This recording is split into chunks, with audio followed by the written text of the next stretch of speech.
I'm just a working mom doing my own dip powder nails. I'm not a trained professional. My hope is to inspire you by sharing my own creations. Enjoy! Thanks for joining me for some more dip powder nails. Starting with my high-speed Dremel and a coarse grit sanding band, I'm going to scuff off the shine of the previous top coat. This allows that soak-off to work much faster.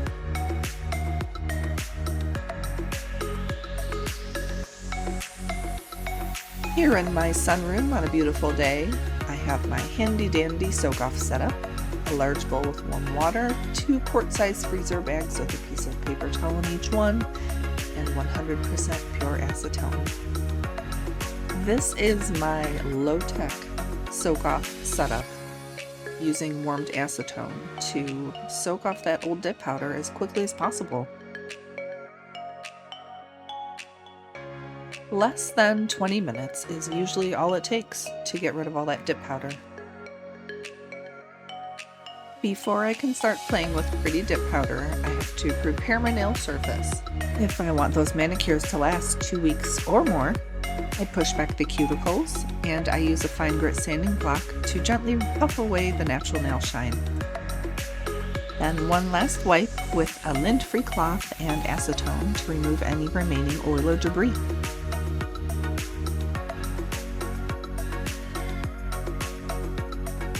Time to get dipping! I have my liquid base coat, my build powder, and my trusty fluffy brush. For the first coat, I'm going to apply that liquid base coat in a thin strip down the center of the nail, but not all the way to the cuticle. Then gently dip it into the build powder, tap the excess off, then once I finish all the fingers, wait a few more seconds and brush off the remaining loose powder. My second coat of build powder I will apply in a slightly wider strip, but not all the way to the side edges, and only about 1/2 the length of the nail. I always start with build powder. It's not an absolutely necessary step to a dip powder manicure. I like the additional strength and shaping it provides the final appearance of the manicure. Proceeding with a third coat of build powder, this I'll go ahead and apply to 2/3 the nail surface. I use this method of applying subsequent coats closer to the cuticle each time in an effort to minimize the dip thickness at the cuticle edge.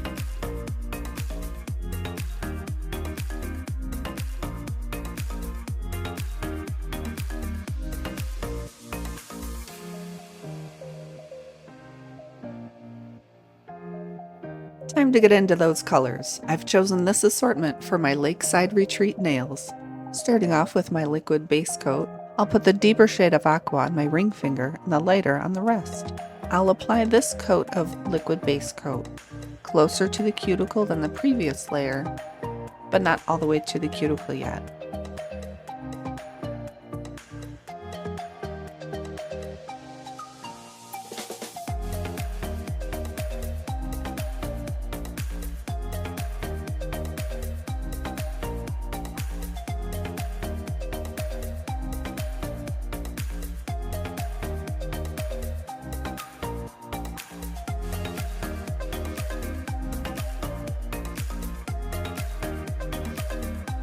A second coat of color I will apply to 3 of the nails. This time the liquid base coat will be applied to the entire nail surface.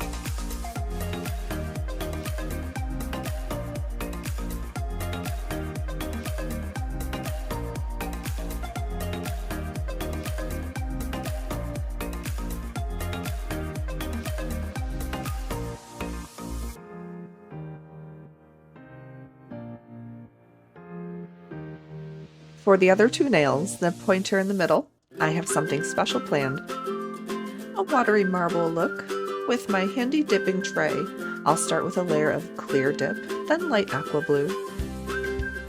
And using bands of dark and light blue, and a deep lake blue with glitter,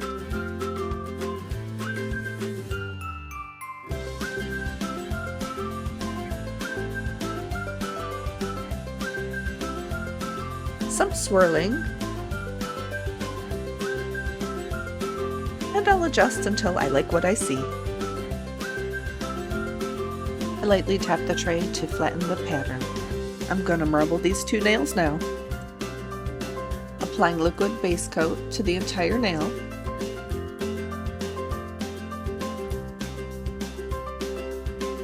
Then I'll press the nail flat onto the marble pattern, deep enough to coat all the edges of the nail, but trying not to disturb the whole surface, so I can use it again.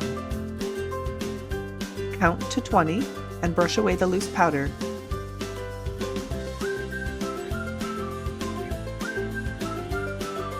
I'm always excited to see how the marbles turned out. Time for the accent nail. Using this extra sparkly glitter and a detail brush, I'll apply liquid base coat in a simple arching shape over the nail.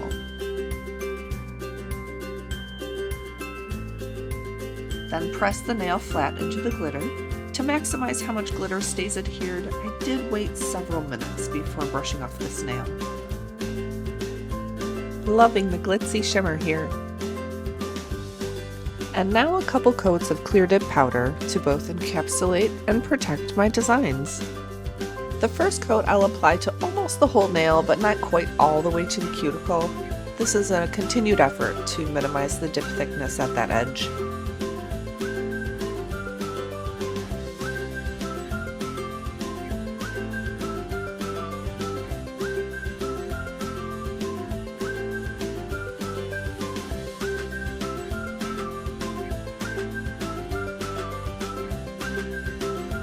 A second coat of clear dip powder I'll apply over the entire nail.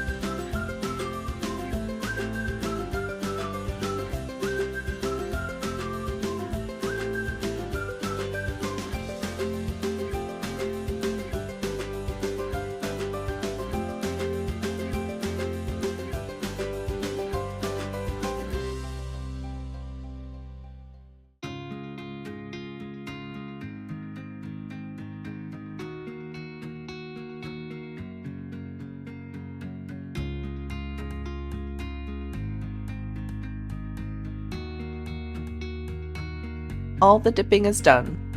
Next, to apply activator to fully harden the dip powder. I let that activator set for at least 10 minutes. This is a good point at which to take a break.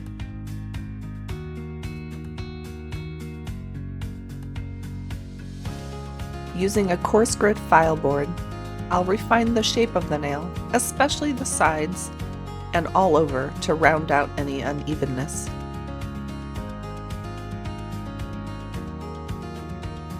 Then I'll follow that with a fine grit sanding block to smooth over that coarsely filed surface.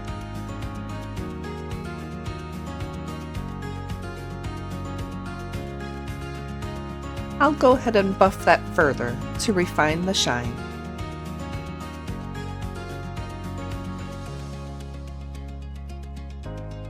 Here's a comparison. I haven't filed the nails on top at all yet. After I finish filing, I apply another light coat of activator. I need to apply this to help fast cure the top coat. I've let that activator set for 5 to 10 minutes. Now we'll use this lint-free cloth to wipe away any remaining activator or debris.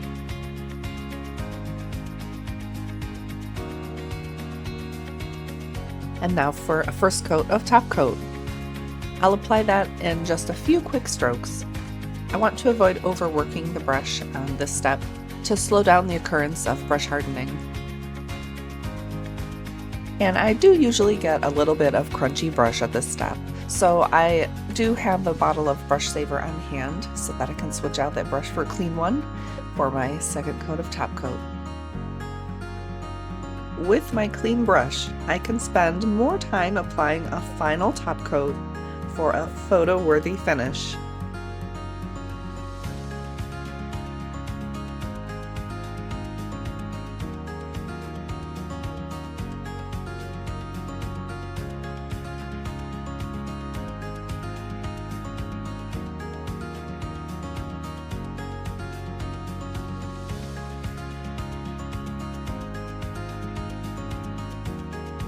Here's the final reveal for my Lakeside Retreat Dip Powder Manicure. These are my vacation nails this year. After every nail job, I am kind to my hands and apply cuticle oil and a nourishing skin lotion. Aren't these superb? They are so me. On vacation. Thanks for checking out my nail design with me.